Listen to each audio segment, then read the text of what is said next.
Sometimes life throws us curveballs that we just don't expect. We cannot make sense of them. It catches us off guard. One moment you're there thinking that you're the one in full control, and the next moment, everything stops making sense. And you're left there wondering, what the hell is actually happening to me? Something similar was happening with Samrat. Welcome to part 2 of the story of the two brothers.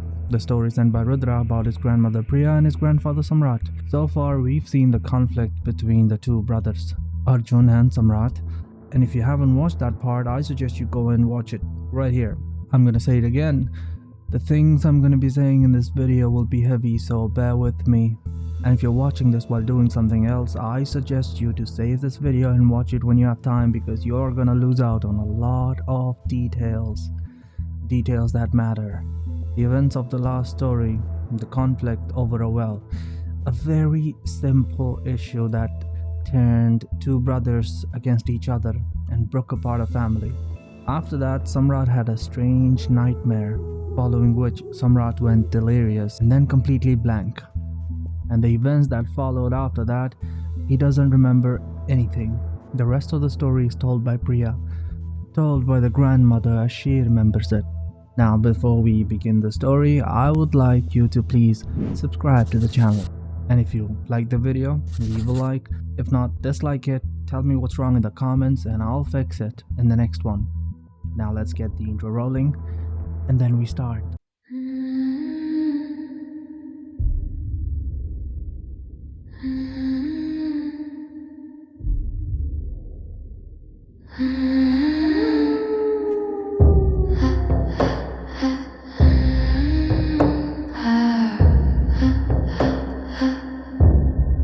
Distant hills, salt in a circle, ash on the floor, name on the mirror, nail in the door. Clay pot cracks in the corner of the room, red thread tight as a hanging silent moon. Muttered words in a language older than your fear, footsteps soft but we're breathing in your ear. Your mind. Breathe like your mind. Breathe like your mind. Breathe like, breathe like. Ha, ha, ha. Welcome to Graveline Stories. I'm Vivek and I bring you stories of folklore, hauntings, and black magic from India. And it's not just stories, I bring you an entire world that was hidden from you, and I show it to you through stories. Real stories from real people who lived through it. Now, coming back to the story, Priya had no idea of whatever that was happening with Samrat. She returned with the grass early evening, humming and thinking about dinner. It was starting to get darker and Samrat should be coming home by now. And not even 30 minutes after, Samrat entered. Priya served him tea and asked him about his day, only got distant hums and grunts in return. That's strange. He moved through the house like he was somewhere else entirely. Us humans, we have a general feeling of our house, of where certain objects are kept. For example, where certain household items are kept. You know where the kitchen is, where the bedroom is, where the bathroom is. You move with a purpose in your house. Samrat did none of that. It felt like a stranger had just walked in wearing Samrat's face, and that was strange, Priya noted. But maybe work was hard. Maybe he was tired. Over the next few days, this behavior continued. Whenever she tried to talk to him, his replies were only grunts or hms. It was strange, but she kept quiet. Then she noticed the eating. Samrat's normal diet was around 6 to 7 chapatis. That's all he needed. But now he was eating almost 50. It started with 10, then 20, then 30, and now 50. And he wasn't chewing at all. He was swallowing it whole. She started watching more carefully, and the more she watched, the more she saw. Samrat had stopped going out in the day. He'd leave before dawn, come home by early morning and stay inside all day. And he'd leave again after nightfall and return past midnight. Incidentally, the time he was absent was the time where Priya did her prayers. See, Priya was an ardent devotee of the goddess Ma Durga, the vanquisher of the demon Mahishasura, and every morning before dawn and every evening before sunset, she would pray devotedly, and that was the time where Samrat was absent. This observation came way later, but at the present, all she knew was that there was something wrong with her husband, and she could see fear in his eyes. Her husband, who had never been afraid of anything, was scared. He'd pace at home for hours and hours during the day, hands shaking, feet trembling, and despite eating enough for 10 men, he was losing weight. She could see his arms thinning, the skin around his neck loosening. Samrat was a healthy man, built by years of labor, and now he looked like he was starving, and his fields, they suffered. He said he went to work every night. But the fields told a different story. Crops dying, soil drying. Where was he going? She tried asking, but all she got back were angry grunts. Once she even thought that he was turning insane, but she quickly dismissed that idea. Reason? She was scared. And why would she be scared, you ask? Society, close-knit communities where words spread fast. Priya was a married woman. Her identity was tied to Samrat, and if Samrat went insane, her identity would also go with him. She was scared that her life would be ruined if it was found that her husband went insane, and that stigma would follow her, the wife of a madman, and that would scare anyone. And if she returned back to her parents, then what? Well, she'd be a burden. Sounds insane, right? But that's the truth. That was her reality. But still, she needed help, and she had to get a word out. But who could she turn to? Her father? Her maternal home was far. There was no phones back then, and she couldn't even write a letter. She didn't know how. She was alone in this. But nevertheless, an idea came to her mind. It was a little risky, but she was sure that if it worked, she will have help. She got out of her house and went straight to the munshi. Now, the munshi, every village had one, the only person who could read or write. If you needed something written, like a letter, he's the one you went to. Reaching his office, Priya explained her situation and that she urgently needs to send a message back home. She wrote a letter to her father, explaining the changes Samrat was going through. The munshi expressed concern over it and offered some help. Only one problem though. That man was a known problem for a woman. You know the type, so she politely refused. After getting the letter done, she took it and went to the village square, hoping that someone would be willing to travel to her village so that they could deliver the letter for her. But no one came. She was about to leave when a group of young boys spotted her. "Oh, Bobby, what are you doing here? Waiting for someone?" one of the boys asked her. No. I needed to send a letter home. Was hoping to find someone traveling there. "A letter? What's the matter? Is there some trouble?" That, your big brother. He's having some issues. I just wanted to send a word back home. "Oh, just that? No problem, just give it to us, we'll get it. That would be a nice ride on our motorcycle for us."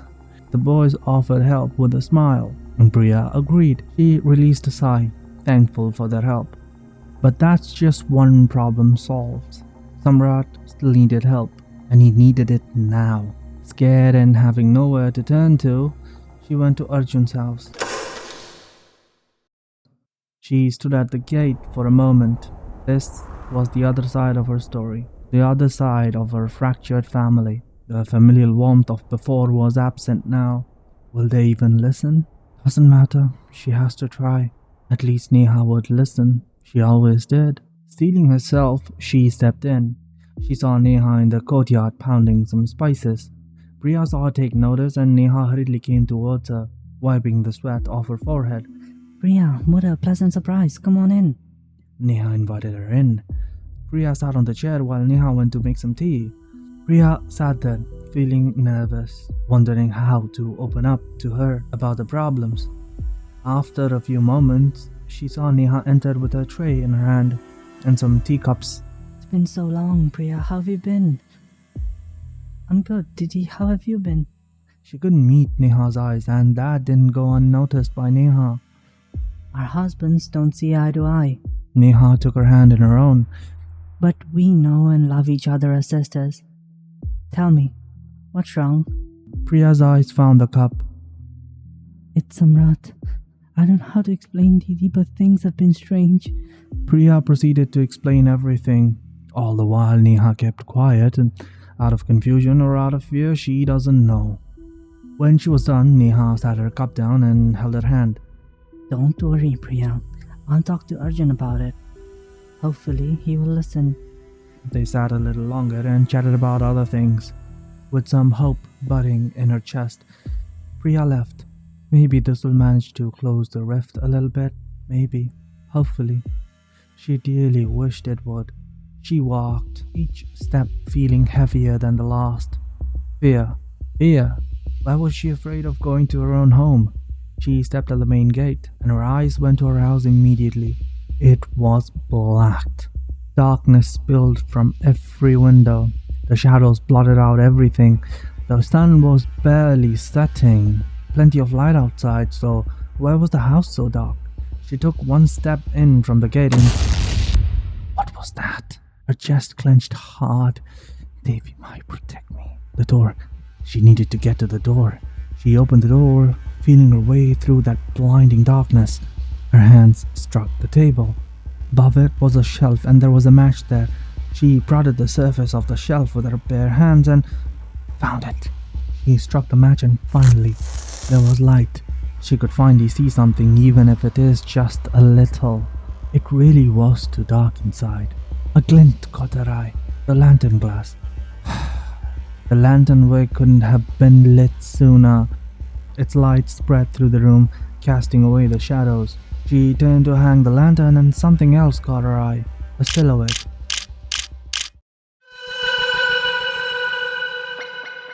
In the corner of the room, she turned towards it slowly, pushing her lantern forward. The shadow smiled.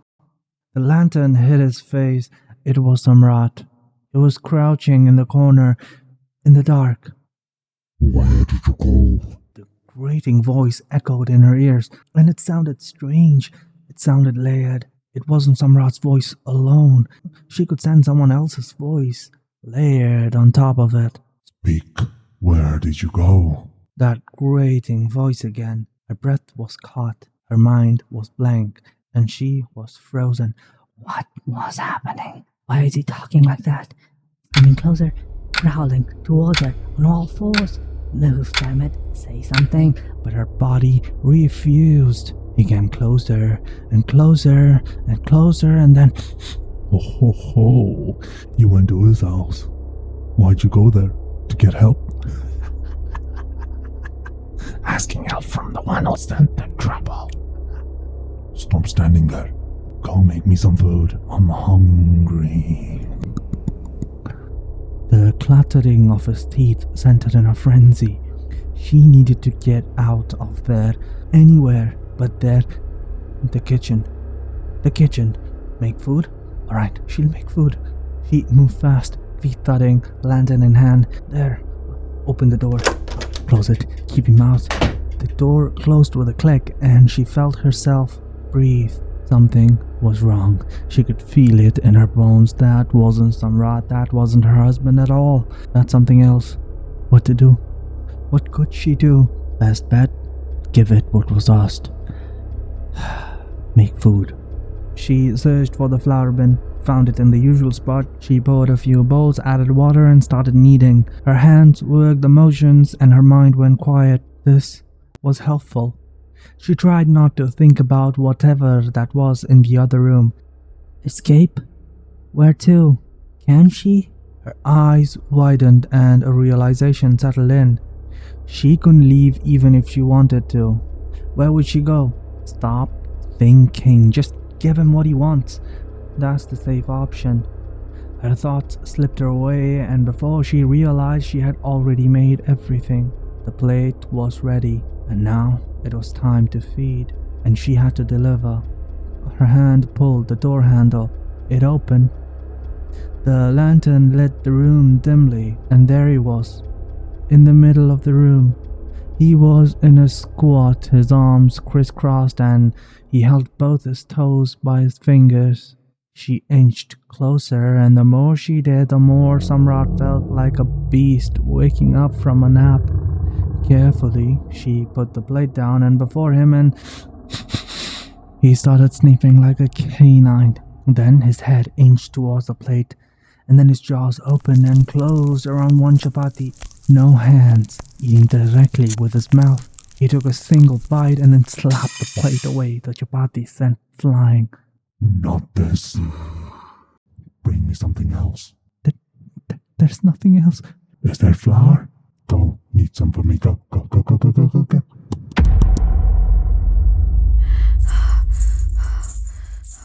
Priya hurried back to the kitchen, hurriedly prepared the flour and started kneading. Whispers from the other room started reaching her ears, and each time louder than the last. Priya, how much longer? Your husband's hungry. If you don't hurry up, I might have to eat him instead. Did he leave? Did he leave? Is it safe now? Thank the gods. Let's finish. Not done yet. Wench, I said bring me food. Are you starving? You want me to eat him instead? Something broke. What did he do? What were those snaps? Don't listen. Just shut your ears. Just move faster. Shoulder. Use it to cover your ears. Devi, my help. Devi, my help. Devi, my help. Devi, my help. Devi, my Devi, my Devi, my Devi. She tucked her head into her shoulder and kept kneading. Done? Done. Take it to him. Why are the hands shaking? Scared. What if he does something? Is it safe? Is it going to be okay? Don't go. Don't go. But what if she doesn't? Will Samrat be hurt? She can't take chances. She has to do it for her husband's sake. She has to do it. One step at a time. Scared? Yes. Stop? No. Push on. Go. Save him. Save him. Open the door. There. Done. Where is he? Where? The voice came from the right. She turned around. There, in a corner, he rushed towards her on all fours again. Did you bring it? Give it to me. Now, give. Her body froze. Fingers loosened and the plate dropped on the floor. Samrat's wide eyes turned upwards at her, and his face stretched into an eerie grin. Unnaturally large, teeth glistening in the flickering lantern light, teeth that sunk into the raw dough in the very next moment. The squelching sound made her stomach retch. The way he gorged on that dough, this couldn't possibly be her husband. Sobs threatened escape. Her hands cupped her mouth instinctively. She watched, feeling sheer helplessness at the situation. Is this it? Will it be okay now? She did as asked, right? It should calm down now. Samrat had turned toward the door before Priya could react. He sniffed the air a few times and growled and retreated into the other room. Anyone there? Betty, this old woman needs a place for the night. Are you inside? A voice from outside. Who was that? She sounded old, like a woman. At this hour? She opened the door and immediately the smell of sandalwood rushed to her senses. Smoke, flour, and incense, and her dread melted right there, because that smell felt like her mother's embrace. And dressed in saffron robes, a traveling sack hung across her shoulder, a large red bindi on her forehead, and a garland of quartz beads around her neck. Sacred ashes covered her arms, and old but bright eyes. Standing before her was an ascetic woman. Oh, child, would you have room for this old woman tonight? I've traveled a long way, and no one else wanted to take me in. Be kind, dear. The woman's wrinkled cheeks curled into a smile, and Priya couldn't help it. Tears streamed down her eyes. The relief she felt. It felt like she had been lost in the desert for years and finally found some water. What's the matter, child? Why the tears? Priya's eyes met the woman's concerned ones. Nothing, Mama. Please come in. Our home always has space for guests. Wiping her eyes, she invited the woman in. They both sat down on the floor of the living room. All right, I'm here. Tell me, what's the matter?